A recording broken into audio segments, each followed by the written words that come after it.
నమస్తే వీడియోషియల్ న్యూస్ కి స్వాగతం. నేను మీ తరుణి. ముందుగా వార్తల్లోని ముఖ్యాంశాలు.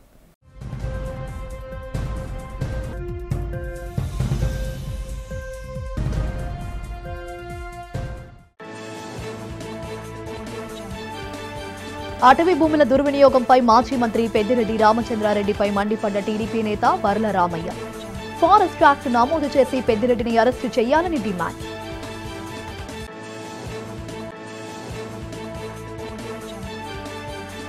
విశాఖ కలెక్టర్ కార్యాలయంలో ముగిసిన ఉపాధ్యాయ ఎమ్మెల్సీ నామినేషన్ల పర్వం. 10 నామినేషన్లు దాఖలైనట్లు ప్రకటన విడుదల చేసిన అధికారులు.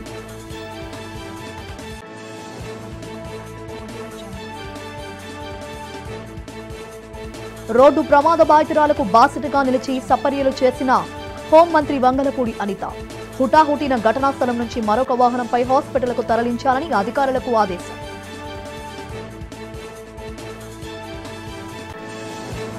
అక్కైపాలెం శ్రీ లలితాపీఠంలో అత్యంత వైభవంగా కొనసాగుతున్న బ్రహ్మోత్సవాలలో పాల్గొని దివ్యాశిస్సులు అందించిన సిద్ధేశ్వరి పీఠం ఉత్తరాధికారి ఆనంద భారతీ స్వామి. ఇక వివరాలు చూస్తే, అటవీ సంపదను దోచుకుని అటవీక సామ్రాజ్యం స్థాపించుకున్న మాజీ మంత్రి, ప్రస్తుత వైసీపీ ఎమ్మెల్యే పెద్దిరెడ్డి రామచంద్రారెడ్డిపై ప్రభుత్వం ఫారెస్ట్ యాక్ట్ ప్రకారం కేసు నమోదు చేసి అరెస్టు చేయాలని టీడీపీ నేత వర్ల రామయ్య డిమాండ్ చేశారు. ఈ సందర్భంగా అమరావతి టీడీపీ కార్యాలయంలో మీడియా సమావేశం ఏర్పాటు చేసి మాట్లాడారు. గత 5 ఏళ్ల జగన్ పాలనలో మంత్రిగా పనిచేసిన పెద్దిరెడ్డి 238 ఎకరాలు అటవీ భూములను తన ఆధీనంలో ఉంచుకోవడాన్ని ఖండించారు. ఎంతో పటిష్టమైన అటవీ సంరక్షణ చట్టాన్ని ఉల్లంఘించి అడవిలో తన అటవీక సామ్రాజ్యం ఏర్పాటు చేసుకోవడంపై ఆశ్చర్యాన్ని వ్యక్తం చేశారు. పెద్దిరెడ్డి రామచంద్రారెడ్డి అటవీ భూములు దోచుకున్న విషయాన్ని విజిలెన్స్ అధికారులే తెలియజేశారన్నారు. దీనిపై ముఖ్యమంత్రి చంద్రబాబు చర్యలు తీసుకుని పెద్దిరెడ్డి కుటుంబంపై అటవీ సంరక్షణ చట్టంపై కేసు నమోదు చేయాలని డిమాండ్ చేశారు. ఈ కబ్జాకి పాల్పడిన వారిపై ఉక్కుపాతం మోపి అటవీ భూములు కాపాడాలని సంబంధిత అధికారులకు విజ్ఞప్తి చేశారు. ఎంత సంపాదించారంటే, అవకాశం ఉంటే జగన్మోహన్ రెడ్డిని పడగొట్టి తాను ముఖ్యమంత్రి కావాలని కూడా ప్రయత్నాలు చేసినట్టుగా తెలుస్తూ ఉన్నది.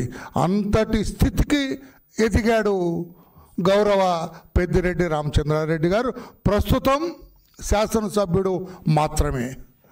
ఆయన కుమారుడు గతంలో ఎంపీ, ఇప్పుడు కూడా ఎంపీ. ఆయన ఈ పెద్దిరెడ్డి గారి తమ్ముడు, ఆయన ఒక ఎమ్మెల్యే, ఇప్పుడు కూడా ఎమ్మెల్యేనా దొరకనదండి, ఆయన ఇప్పుడు కూడా ఎమ్మెల్యే. ఈ రకంగా కుటుంబం అంతా కూడా అధికారాన్ని గుప్పెట్లో పెట్టుకున్న కుటుంబం ఇది. గనులు, ఎందుకంటే వీళ్ళతో కొంచెం జాగ్రత్తగా చేయాల్సిన అవసరం ఉంది. వీళ్ళు అధికారాన్ని అడ్డు పెట్టుకొని ముఖ్యంగా ఖనిజ సంపద దోచుకున్నారు, ఇసుక దోచుకున్నారు, ప్రభుత్వ స్థలాలు దోచుకున్నారు, పేదల భూములు దోచుకున్నారు, అటవీ భూములు దోచుకున్నారు, ఎర్ర చందనం కొట్టుకున్నారు, మద్యం, గనుల లీజులు, ఈ రకంగా ఇటువంటి అసాంఘిక కార్యక్రమాల్లో ఆరి తేరిన కుటుంబంగా పేరు తెచ్చుకున్నారు పెద్దిరెడ్డి రామచంద్రారెడ్డి గారి కుటుంబం. ఎవరైనా ప్రశ్నిస్తే వీళ్ళని నయాన భయాన సామధాన భేద దండోపాయాలు ఉపయోగించి నోరు మూయిస్తారట. నవ్వుతున్నారు మీరు. సామధాన భేద దండోపాయాలు ఉపయోగించి నోరు మూయిస్తారట. అధికారులు కూడా వీరి అధికారానికి, వీరు చేస్తున్న వికృత చేష్టలు చూచి చూడనట్లు ఉండవలసిందే. They may be police, they may be revenue officials, forest officials కావచ్చు, మైనింగ్ అఫీషియల్స్ కావచ్చు, ఎవరైనా కానీ వారి వికృత చేష్టలు చూచి చూడనట్లు ఉండవలసిందే. లేకపోతే శంకరగిరి మాన్యాలు పడతారు, లేకుంటే శారీరకంగా బాధలు అనుభవిస్తారట. ఎంతటి కుటుంబం ఇది. ఈ కుటుంబం గనులు పక్కన పెట్టండి, ప్రభుత్వ భూములు పక్కన పెట్టండి, ఖనిజ సంపద దోచుకోవటాన్ని పక్కన పెట్టండి, ఎర్రచందనాన్ని కొట్టేయటం పక్కన పెట్టండి, మద్యాన్ని లాగేయటం పక్కన పెట్టండి. ఇవన్నీ పక్కన పెడితే అటవీ భూములు ఒక పెద్ద ఆటవిక సామ్రాజ్యాన్ని ఏర్పాటు చేసుకున్నాడు పెద్దిరెడ్డి రామచంద్రారెడ్డి గారి కుటుంబం. పెద్ద ఆటవిక సామ్రాజ్యాన్ని ఏర్పాటు చేసుకున్నారు. ఈ రోజున అతను నాకు తెలియదు అంటానికి లేదు. దాదాపు 238 ఎకరాలు అటవీ భూమి వీళ్ళ కంట్రోల్లో ఉంది అన్అఫిషియల్గా. ఇది వర్లరామయ్య అంటున్న మాట కాదు, మా అధినేత నారా చంద్రబాబు నాయుడు గారు అంటున్న మాట కాదు, మా యువనేత లోకేష్ బాబు గారు అంటున్న మాట కాదు. సాక్షాత్తు దర్యాప్తు చేసిన విజిలెన్స్ విభాగం చెబుతున్న మాట.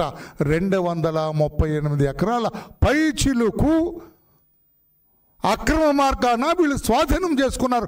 ఒక ఆటవిక సామ్రాజ్యాన్ని నిర్మించుకున్నారు పెద్దిరెడ్డి రామచంద్రారెడ్డి గారు. తనని గెలిపిస్తే ఉపాధ్యాయులు ఎదుర్కొంటున్న సమస్యలు పరిష్కారానికి చిత్తశుద్ధితో కృషి చేస్తానని డాక్టర్ శుంకర శ్రీనివాసరావు తెలిపారు. ఉత్తరాంధ్ర ఉపాధ్యాయ ఎమ్మెల్సీ అభ్యర్థిగా కలెక్టరేట్లో ఎన్నికల అధికారికి తన నామినేషన్ పత్రాలను అందజేశారు. ముందుగా జీవీఎంసీ గాంధీ విగ్రహం నుండి భారీ ర్యాలీగా ప్రారంభమై కలెక్టరేట్కు చేరుకున్నారు. ఈ సందర్భంగా డాక్టర్ శుంకర శ్రీనివాసరావు మాట్లాడుతూ తన అభ్యర్థత్వాన్ని ప్రైవేట్ అండ్ ఎయిడెడ్ యాజమాన్య సంఘాలు బలపరిచాయన్నారు. ప్రభుత్వ ఉపాధ్యాయ అధ్యాపక సంఘాలు, ఉత్తరాంధ్రలోని జూనియర్, డిగ్రీ, ఇంజనీరింగ్ కళాశాలల యాజమాన్యాలు మద్దతు ప్రకటించాయని తెలియజేశారు. ఉపాధ్యాయులతో పాటు రాష్ట్రంలోని విద్యా వ్యవస్థ మెరుగుపడేందుకు తన వంతు కృషి చేస్తానని శ్రీనివాసరావు హామీ ఇచ్చారు. మొదటి ప్రాధాన్యత ఓటును తనకు వేసి గెలిపించాలని అభ్యర్థించారు.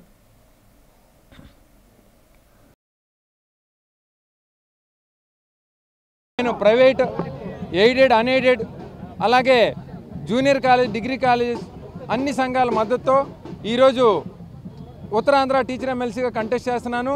మా ప్రధాన అంశాలు ఏమిటంటే, ముఖ్యంగా టీచర్ అనే వాళ్ళకి సొసైటీలో గౌరవం తగ్గిపోతుంది. ఈరోజు టీచర్కి రక్షణ లేకుండా పోయింది. అందువల్ల టీచర్ ప్రొటెక్షన్ యాక్ట్ కావాలి. అలాగే కాంట్రాక్ట్ లెక్చరర్స్ విషయంలో వాళ్ళ రెగ్యులైజేషన్ చేయాలి వాళ్ళని. అలాగే కేజీబీవీ టీచర్స్ వాళ్ళకి మినిమం టైం స్కేల్ ఇవ్వాలి. అలాగే ప్రైవేట్, గవర్నమెంట్ స్కూల్లో ఉన్న టీచర్లు కూడా అనేక సమస్యలు, యాజమాన్యాలతో సహా అనేక సమస్యలు ఫేస్ చేస్తున్నారు. ప్రభుత్వ విద్యా వ్యవస్థ అయితే గవర్నమెంట్ మారినప్పుడల్లా డైల్యూట్ అయిపోయి మొత్తం గవర్నమెంట్ విద్యా వ్యవస్థ అంతా కూడా నిర్వీర్యం అయిపోతున్నటువంటి ప్రమాదంలో పడిపోయింది. ఎస్ఏ స్కూల్ అసిస్టెంట్ 10 సంవత్సరాలు సర్వీస్ కంప్లీట్ చేసుకున్న ప్రతి ఉపాధ్యాయుని కూడాను ఒక గెజెటెడ్ హోదా ఇచ్చి ప్రత్యేక కేటగిరీ కింద గుర్తించాలి. అలాగే నేను ఎన్నిక కాబడినట్టు మరునాడు నుండి ఈ మొత్తం 6 జిల్లాల్లో కూడా ప్రతి ఒక్క జిల్లా హెడ్ క్వార్టర్లో కోఆర్డినేటర్ని పెట్టి 48 గంటల్లో ఏ టీచర్కైనా, ఏ ఉపాధ్యాయుడికైనా సమస్య ఉంటే పరిష్కార దిశగా చేస్తాను. అలాగే రాజధానిలో కూడా ఏవైనా సమస్యల గురించి, కమిషనర్ ఆఫీస్ గురించి, లేదంటే ఇంకేదైనా డిపార్ట్మెంట్ సంబంధించిన పనుల మీద వచ్చేవాళ్ళు, నా సోదరీమణులు ఉపాధ్యాయులు చాలా ఇబ్బందులు పడుతున్నారు. అందువల్ల వాళ్ళకి ఉచితంగా సౌకర్యం, వసతి, అలాగే రవాణా అన్నీ కూడాను కల్పించి ఈ 6 సంవత్సరాలు వాళ్ళకి సర్వీస్ చేస్తాను. అలాగే ప్రతి ఒక్క గవర్నమెంట్ ఉపాధ్యాయుడు కూడా ఉద్యమం చేసినప్పుడు వాళ్ళకి ఉద్యోగ భద్రత, అలాగే సిపిఎస్కి సంబంధించి ఎటువంటి ఆర్థిక ప్రయోజనాలకు నష్టం కలిగిన వాళ్ళందరికీ కూడా ప్రయోజనం చేకూర్చే విధంగా బోత్ ప్రైవేట్ అండ్ పబ్లిక్, అంటే గవర్నమెంట్, ప్రైవేట్ సెక్టర్లో ఉన్నటువంటి ఉపాధ్యాయులు, అధ్యాపకులు అందరికీ కూడా న్యాయం జరిగే విధంగా ప్రతి క్షణం కూడాను నేను వేస్ట్ చేయకుండా ఈ 6 సంవత్సరాలు గతంలో గమనించారు, ఇద్దరు గెలిచారు, గమనించారు, నేనేం చేస్తానని ఎదురు చూస్తున్నారు ప్రజలు. అందువల్ల ప్రతి ఒక్క టీచరు గర్వపడేలాగా ఉత్తరాంధ్ర టీచర్స్ వాయిస్ గలం విప్పి నేను సభలో నోట్ తయారు చేసుకుని ప్రతి అంశం మీద కూలంకషంగా మాట్లాడి, శభాష్ ఇలాంటి వాడు కదా ఎన్నిక కాపాడవలసిందే అని ప్రతి ఒక్క ఉపాధ్యాయుడు కూడా గర్వపడేలాగా ఉత్తరాంధ్ర వాళ్ళు నేను వ్యవహరించి ఈ ప్రాంతానికి పేరు ప్రఖ్యాతులు తెస్తానని మొదటి ప్రాధాన్యత ఒకటి నా కేసు గెలిపించవలసిందిగా ప్రార్థిస్తూ నేను doctor Shunkara Srinivasarao, Uttarandhra teacher MLC ఉమ్మడి అభ్యర్థి. ధన్యవాదాలు. చట్టసభల్లో కూడా కావాలి. ఎందుకంటే ఏ దేశం అభివృద్ధి చెందాలన్నా కానీ విద్యారంగం బాగా ఉన్నత స్థానంలో ఉండాలి. అది కుంటుపడుతూ ఉంది. 190 దేశాల్లో మన స్థానం ఎక్కడనే చూస్తే చాలా క్షీణ దశలో ఉంది. దాన్ని పైకి తీసుకురావాల్సిన అవసరం ఉంది. అందుకు కాను ముఖ్యంగా మేధావులు, బాగా ఉన్నత విద్య అభ్యసించిన వాళ్ళు, ఉన్నత భావాలు కలిగిన వాళ్ళని చట్టసభల్లోకి మనం పంపించాల్సిన అవసరం ఉంది. కాబట్టి మా ముఖ్యంగా ప్రైవేట్ విద్యా సంస్థల నుండి శుంకర శ్రీనివాసరావు గారు ఉత్తరాంధ్ర నుంచి ఫస్ట్ టైము ప్రైవేట్ ఆర్గనైజేషన్ నుంచి ఒక ఎమ్మెల్సీగా ముఖ్యంగా స్కూల్ ఎడ్యుకేషన్ నుంచి రంగంలో ఉన్నారు. కనుక అందరూ కూడా వారికి తప్పనిసరిగా ఓటు వేసి మొదటి ప్రాధాన్యత ఓటు వేసి గెలిపించాల్సిందిగా కోరుతున్నాను. రోడ్డు ప్రమాద బాధితురాలకు స్వయంగా సపర్యలు చేసి హోంమంత్రి వంగలపూడి అనిత మానవత్వం చాటుకున్నారు. హోంమంత్రి రోడ్డు మార్గం ద్వారా శ్రీశైలం వెళ్తుండగా నర్సారావుపేట బైపాస్ రోడ్లోని వై జంక్షన్ వద్ద బైక్ ప్రమాదం జరిగింది. ప్రమాదాన్ని చూసిన హోంమంత్రి అనిత వెంటనే కాన్వాయి ఆపి బాధితులకు దగ్గరకు వెళ్లారు. గాయపడ్డ యువతికి స్వయంగా సపర్యలు చేశారు. హుటాహుటిన వేరే వాహనంలో ఆసుపత్రికి తరలించే ఏర్పాట్లు చేశారు. ఈ విషయాన్ని ఆమె సోషల్ మీడియా ద్వారా తెలిపారు. ప్రమాదంపై హోంమంత్రి స్పందించిన తీరుపై స్థానికులు ప్రశంసలు కురిపించారు.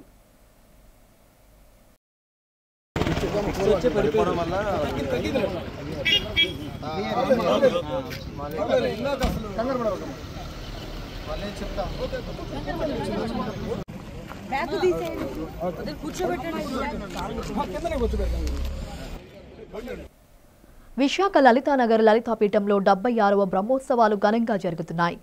ఉత్సవాల్లో భాగంగా లలితా కామేశ్వరులు కళ్యాణోత్సవాన్ని పురస్కరించుకుని ఉత్సవమూర్తులకు ప్రత్యేక పూజలు, విశేష అభిషేకాలు నిర్వహించారు.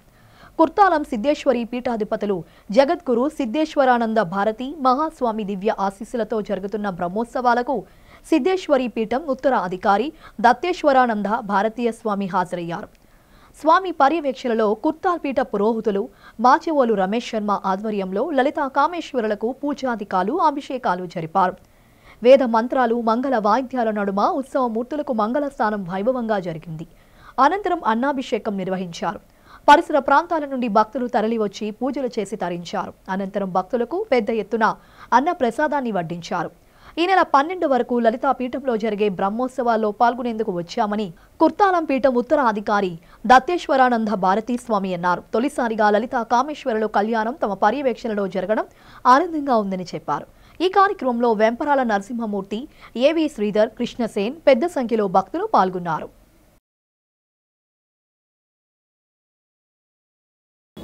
నిన్నటి నుంచి ఇక్కడ విశాఖపట్నం లలితాపీఠంలో అమ్మవారి బ్రహ్మోత్సవాలు ప్రారంభమయ్యాయి.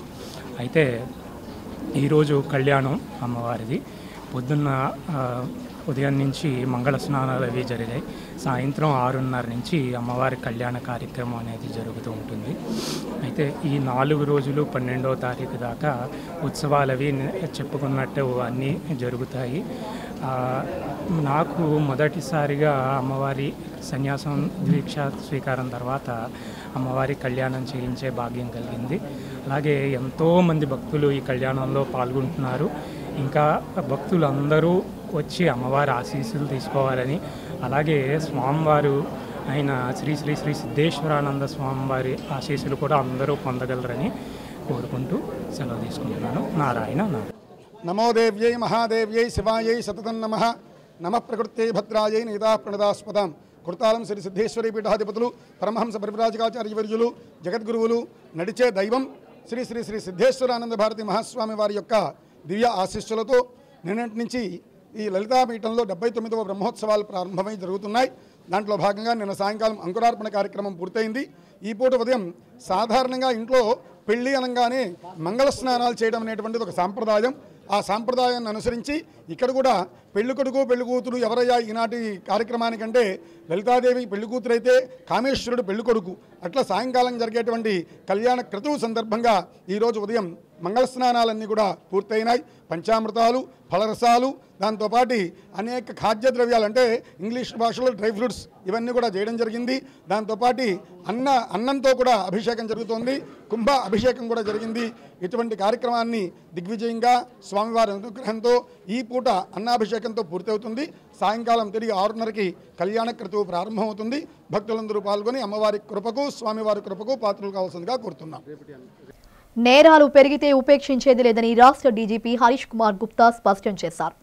ఆదివారం సాయంత్రం పోలీస్ కమిషనరేట్ కార్యాలయంలో కాన్ఫరెన్స్ హాల్లో పోలీస్ కమిషనర్ డాక్టర్ శంకాబ్రత్ బాగ్చీతో కలిసి పోలీస్ అధికారులతో సమీక్షా సమావేశం నిర్వహించారు. ముందుగా పోలీస్ కమిషనర్ డాక్టర్ శంకాబ్రత్ బాగ్చీ నగర కమిషనరేట్ పరిధిలో చేపడుతున్న పోలీసింగ్ విధానాన్ని, law and order, crime, traffic విభాగాల పనితీరును వాటి గణాంకాలతో పాటుగా పీపీటీ ద్వారా వివరించారు. ఈ సమీక్షా సమావేశంలో డీజీపీ మాట్లాడుతూ నగరంలో ముఖ్యంగా పోలీసింగ్ మరింత సమర్థవంతంగా నిర్వహించాలన్నారు. పోలీస్ శాఖ మంచి ఇన్స్పెక్టర్ కలిగి ఉండాలని సూచించారు. డ్రగ్స్, ఇతర మాదక ద్రవ్యాలు రవాణా, వినియోగంపై ఉక్కుపాదం మోపాలన్నారు. నగరంలో రౌడీయిజానికి తాము లేకుండా చూడాలని అధికారులను ఆదేశించారు. అనంతరం అధికారుల నుండి ఏమైనా గ్రీవెన్స్ ఉంటే తెలుపమని డీజీపీ కోరగా అధికారులు తమ అర్జీలను అందజేశారు. వాటికి సానుకూలంగా స్పందించిన ఆయన త్వరలోనే వాటిని పరిష్కరిస్తామని తెలియజేశారు.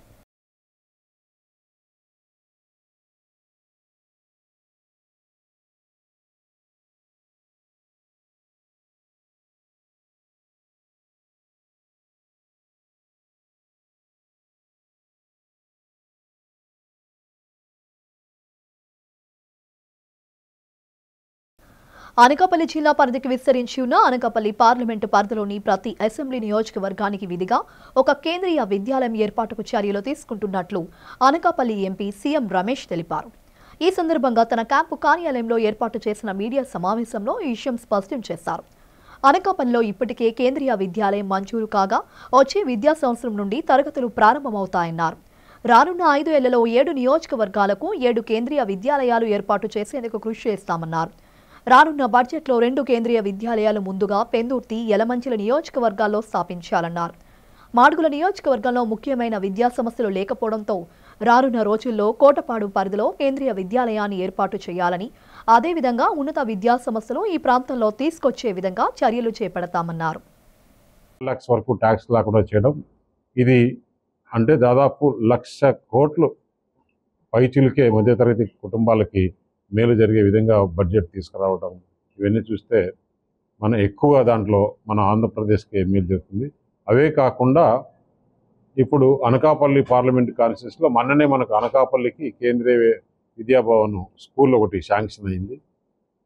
అలాగే ఈ సంవత్సరంలో మొత్తం 7 నియోజకవర్గాల్లో 7 కేంద్రీయ విద్యాభవన్లు పెట్టేదానికి మేము నిర్ణయించుకున్నాం. దానికి తగ్గట్టుగానే ఈ రాబోయే బడ్జెట్లో ఒక 2 కేంద్రీయ విద్యాభవన్లు, ఒకటి వచ్చేసి ఎక్కువ ఎంప్లాయీస్ ఉండే దాంట్లో పెందుర్తి, యలమంచిల్లో ఒకటి, అలాగే మాడుగుల్లో ఇంతవరకు విద్యా సంస్థలు లేవు, మాడుగుల్లో ఒక కోటపాడులో ఒక కేంద్రీయ విద్యాభవన్కి ప్రపోజ్ చేస్తున్నాం. అలాగే ఎక్కువ ఎంప్లాయీస్ నెక్స్ట్ ఉండేది నర్సీపట్నం, పాయకరావుపేట. ఈ రెండింటికి ఈ సంవత్సరంలో ఫీజిబిలిటీ చూసుకొని అక్కడ ఒకటి చేయడం. మిగతా 7 నియోజకవర్గాల్లో కూడా ఈ 5 సంవత్సరాల్లో 7 కేంద్రీయ విద్యాభవన్లు కూడా తీసుకొచ్చేదానికి ప్రయత్నం చేస్తున్నాం. అలాగే మాడుగుల్లో ఇంతవరకు పాలిటెక్నిక్ కాలేజ్ కానీ, ఇంజనీరింగ్ కాలేజ్ కానీ, ఏ ఎడ్యుకేషనల్ ఇన్స్టిట్యూట్స్ కానీ లేవు. అక్కడ కూడా మాడుగుల, చోడవరం కూడా ఎడ్యుకేషనల్ ఇన్స్టిట్యూట్ తీసుకొని వచ్చేదానికి ప్రయత్నం చేస్తున్నాం. విశాఖ పోర్టు యాజమాన్యమే పోర్టు ఆసుపత్రిని నిర్వహించాలని, ప్రైవేట్ పరం చేసే యోచనను విరమించుకోవాలని కార్మిక నేతలు డిమాండ్ చేస్తున్నారు. సిఐటియు ఆధ్వర్యంలో విశాఖ గోల్డెన్ జూబ్లీ పోర్టు ఆసుపత్రి ప్రైవేటీకరణ చేయవద్దని డిమాండ్ చేస్తూ రిలే నిరాహార దీక్షలు కొనసాగుతున్నాయి. ఆసుపత్రి ప్రాంగణంలో జరుగుతున్న దీక్షలు సోమవారంతో 133వ రోజుకు చేరుకున్నాయి. ఈ సందర్భంగా కార్మిక నేతలు మాట్లాడుతూ విశాఖ పోర్టు యాజమాన్యం వద్ద కోట్లాది రూపాయల సిఎస్ఆర్ ఫండ్స్ ఉన్నాయన్నారు. ఆ నిధులతో పోర్టు ఆసుపత్రిని ఆధునీకరించి ఉద్యోగులు, వారి కుటుంబ సభ్యులకు మెరుగైన వైద్య సేవలు అందించాలని డిమాండ్ చేశారు. పోర్టు ఉద్యోగుల శ్రమ ఫలితంగా ప్రతి సంవత్సరం 100 కోట్లాది రూపాయల లాభాలను గడిస్తోందని అన్నారు. లాభాల బాటలో పయనిస్తున్న విశాఖపట్నం పోర్టు ట్రస్ట్ ఉద్యోగుల సంక్షేమాన్ని విస్మరించడం పట్ల తీవ్ర ఆగ్రహం వ్యక్తం చేశారు. పోర్టు యాజమాన్యమే ఆసుపత్రిని నిర్వహించాలని డిమాండ్ చేశారు. 133 రోజుల నుండి ఈ రిలే నిరాహార చేస్తున్నాం. ఎందుకంటే హాస్పిటల్ ప్రైవేటీకరణ చేయడానికి యాజమాన్యం నిర్ణయించింది. దానికి మేము వ్యతిరేకంగా ఈ రిలే నిరాహార చేయడానికి పూనుకుంటాం. దీనికి పోర్టులో ఉన్నటువంటి యూనియన్లన్నీ మొత్తం అన్ని యూనియన్లు కలిపి ఈ నిరాహార దీక్షలో పాల్గొంటున్నాం. కాబట్టి ఈ ప్రైవేటీకరణ అన్నటువంటిది యాజమాన్యం ప్రైవేటీకరణ చేయకుండా పోర్టు కార్మికులకి ఇప్పుడున్నటువంటి రీతిలో మన హాస్పిటల్ని ఈ కార్మికులందరికీ ఈ పోర్టు అది అభివృద్ధి చేసి మాకు ఆరోగ్యపరంగా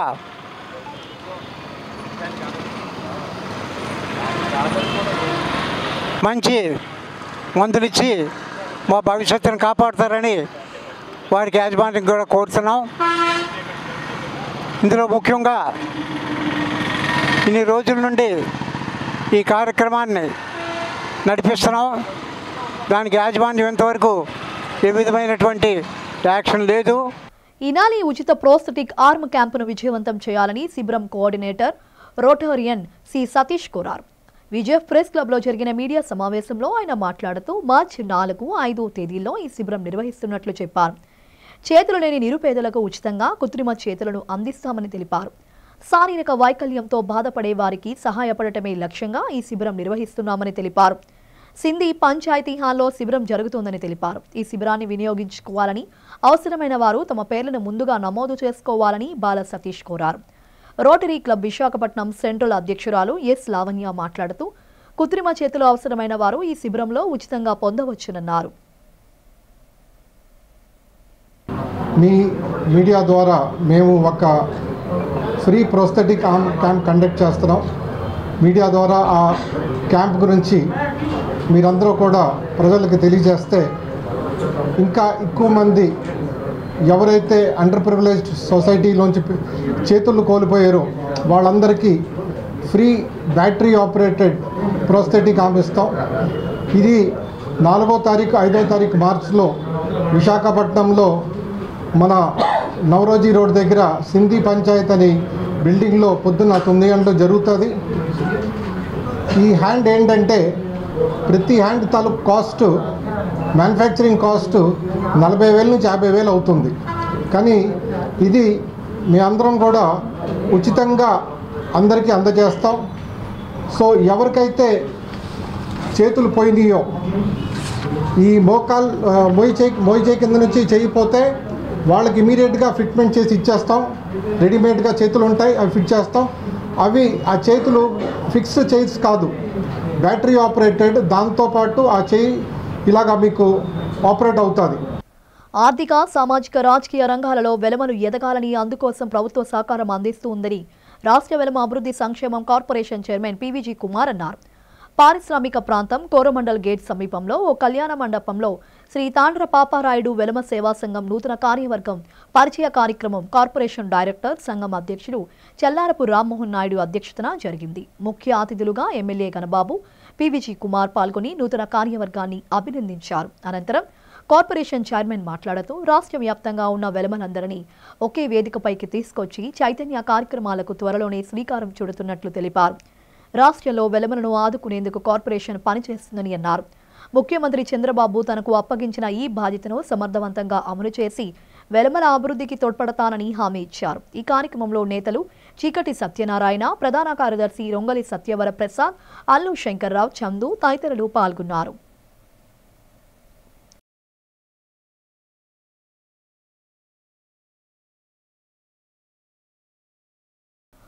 ఉత్తరాంధ్ర ఆరాధ్య దైవం, ప్రముఖ పుణ్యక్షేత్రంగా విరాజిల్లుతున్న సింహాచలం శ్రీ వరాహలక్ష్మీ నరసింహస్వామి వారి నిత్య కళ్యాణం అత్యంత వైభవంగా జరిగింది.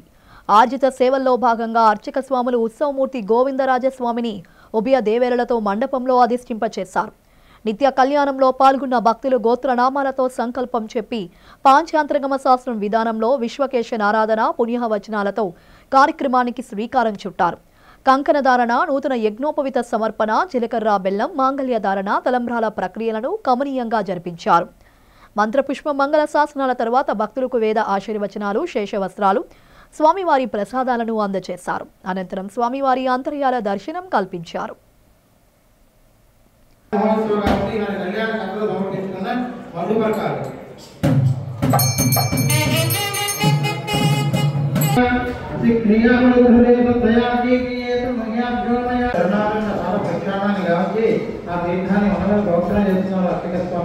ఒక్కసారి భూమి నమస్కరించి స్వామిని ధ్యానించండి.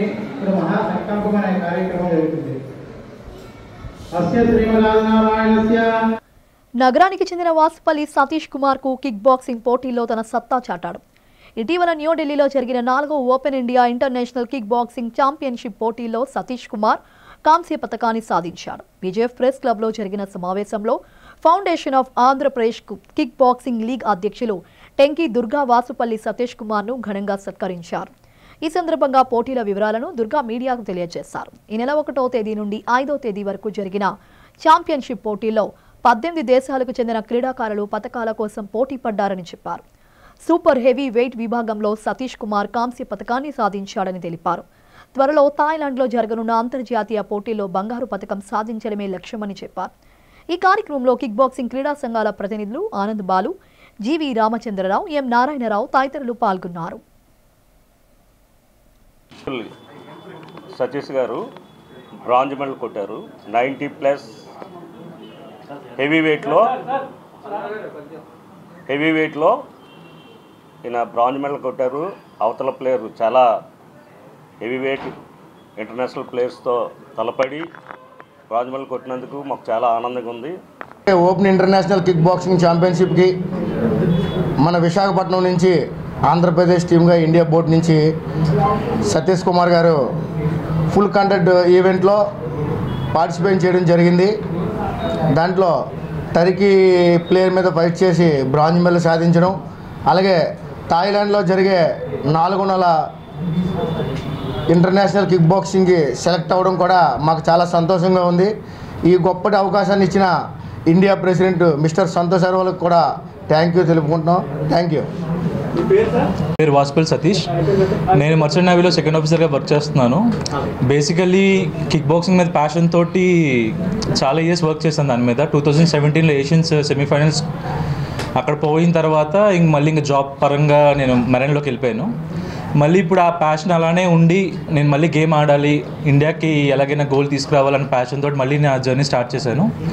ఇప్పుడు మొన్న ఢిల్లీలో జరిగిన 1st నుంచి 5th వరకు జరిగిన ఇంటర్నేషనల్ ఓపెన్ కిక్ బాక్సింగ్ ఛాంపియన్షిప్లో నాకు ఫుల్ కాంటాక్ట్ హెవీ వెయిట్ డివిజన్లోని బ్రాంజ్ మెడల్ వచ్చింది. సో అదే కాకుండా ఇప్పుడు 4 నెలల్లో జరిగే థాయిలాండ్ ఓపెన్ వరల్డ్ కప్ ఛాంపియన్షిప్లో కూడా నేను క్వాలిఫై అయ్యాను. సో నాకు ఇంతవరకు సపోర్ట్ చేసిన నా కోచెస్కి, నా ఫ్యామిలీకి, మా ప్రెసిడెంట్కి, టెక్నికల్ కమిటీకి చాలా థ్యాంక్స్. అండ్ ఉపాధ్యాయ ఎమ్మెల్సీ స్వతంత్ర అభ్యర్థిగా పెదపెంకి శివప్రసాద్ సోమవారం నామినేషన్ దాఖలు చేశారు. ఈ సందర్భంగా విశాఖ కలెక్టరేట్ ఎంఎన్ హరీందర్ ప్రసాద్ నామపత్రాలని అందజేశారు. నాయి బ్రాహ్మణ సామాజిక వర్గానికి చెందిన ఆయన వెంకోజీపాలెంలోని స్థిరపడ్డారు. పార్వతీపురం మన్యం జిల్లా గరుగుబిల్లి మండలం కొత్తపల్లి ఎంపీయూపీ స్కూల్లో అసిస్టెంట్గా పనిచేసి వీఆర్ఎస్ తీసుకున్నారు. BA BEd పూర్తి చేసి ఆయన 2024 ఎన్నికల్లో బీఎస్పీ తరపున ఎంపీ అభ్యర్థిగా పోటీ చేశారు. ప్రస్తుతం ఆయన బీఎస్పీ పార్టీ జిల్లా అధ్యక్షుడిగా పనిచేస్తున్నాడు. ఎమ్మెల్సీ ఎన్నికల్లో పార్టీ ఇండిపెండెంట్గా బరిలో దిగారు. ఈ సందర్భంగా ఆయన మీడియాతో మాట్లాడారు. సంవత్సరాలు ఇంకా సర్వీస్ ఉండగానే స్వచ్ఛంద పదవి విరమణ చేసి ఈరోజు నేను పోటీ చేస్తున్నాను. ముఖ్యంగా ఉపాధ్యాయుల యొక్క సమస్యల పరిష్కారం కొరకు నేను సంఘ నాయకుడిగా ఎంతోమంది ఉపాధ్యాయులకు సేవ చేశాను. దాన్ని ప్రామాణికంగా తీసుకొని ఈరోజు ఉపాధ్యాయ లోకానికి సేవ చేయాలనే ఉద్దేశంతో ఈరోజు రావడం జరిగింది. ఈ హక్కులకే కలబడు, బాధ్యతలకే నిలబడు అనే ఒక స్లోగన్ ద్వారా నేను నా ఉపాధ్యాయ వృత్తిలో ఎంతో కాలం పనిచేశాను. అలాగే PRTU ఉపాధ్యాయ సంఘంలో కూడా పనిచేసేటువంటి అనుభవం నాకుంది. ఈరోజు అనేక సమస్యలు పరిష్కారం కాకుండా ఉపాధ్యాయులు ఎదురు చూస్తున్నారు. మరి ఎంతోమంది ఎమ్మెల్సీలుగా పోటీ చేసిన వ్యక్తులు లేదా ఈ ప్రభుత్వాలు ఉపాధ్యాయుల సమస్యల పరిష్కారంలో ఇంకా ఎంతో వెనకబడి ఉంది. నన్ను గెలిపిస్తే ఉపాధ్యాయుల యొక్క దీర్ఘకాల సమస్యలన్నింటినీ కూడా నేను పరిష్కరిస్తాను. ఎందుకంటే పోరాటం ద్వారా ఏదైనా సాధించుకోవచ్చు అనేది దాన్ని నమ్ముతున్నాను. ముఖ్యంగా CPS సంబంధించి అది ఒక సమస్యగానే ఉండిపోయింది. అలాగే ప్రమోషన్స్లో బీసీలందరికీ కూడా ప్రమోషన్స్లో కూడా అవకాశం కల్పించాలని కూడా నేను డిమాండ్ చేస్తున్నాను. అలాగే ఉపాధ్యాయులందరికీ కూడా ఓటు హక్కు ఉండాలి. ఈ దేశంలో ఎంతోమందికి ఉపాధ్యాయులు ఉన్నప్పటికీ కూడా ఓటు హక్కు లేనటువంటి పెద్ద దీర్ఘకాల సమస్య ఉంది. మన రాజ్యాంగాన్ని ఎన్నోసార్లు సవరించారు.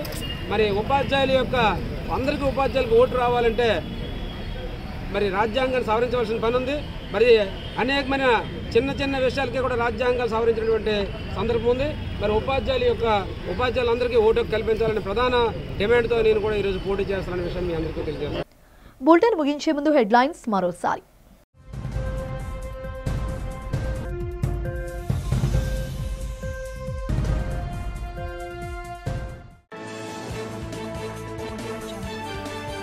అటవీ భూముల దుర్వినియోగంపై మాజీ మంత్రి పెద్దిరెడ్డి రామచంద్రారెడ్డిపై మండిపడ్డ టీడీపీ నేత వర్ల రామయ్య.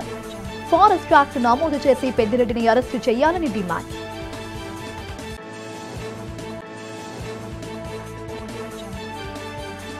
విశాఖ కలెక్టర్ కార్యాలయంలో ముగిసిన ఉపాధ్యాయ ఎమ్మెల్సీ నామినేషన్ల పర్వం. 10 నామినేషన్లు దాఖలైనట్లు ప్రకటన విడుదల చేసిన అధికారులు.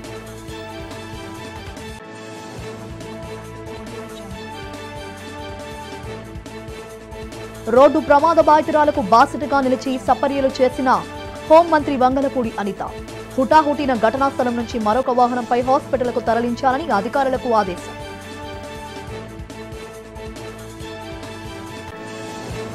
అక్కైపాలెం శ్రీ లలితాపీఠంలో అత్యంత వైభవంగా కొనసాగుతున్న బ్రహ్మోత్సవాలలో పాల్గొని దివ్యాశిస్సులు అందించిన సిద్ధేశ్వరి పీఠం ఉత్తర అధికారి ప్రణాందస్ భారతీ స్వామి. ఇవి ఇప్పటి వరకున్న అప్డేట్స్. మరిన్ని అప్డేట్స్ కోసం చూస్తూనే ఉండండి డిజిటల్ న్యూస్.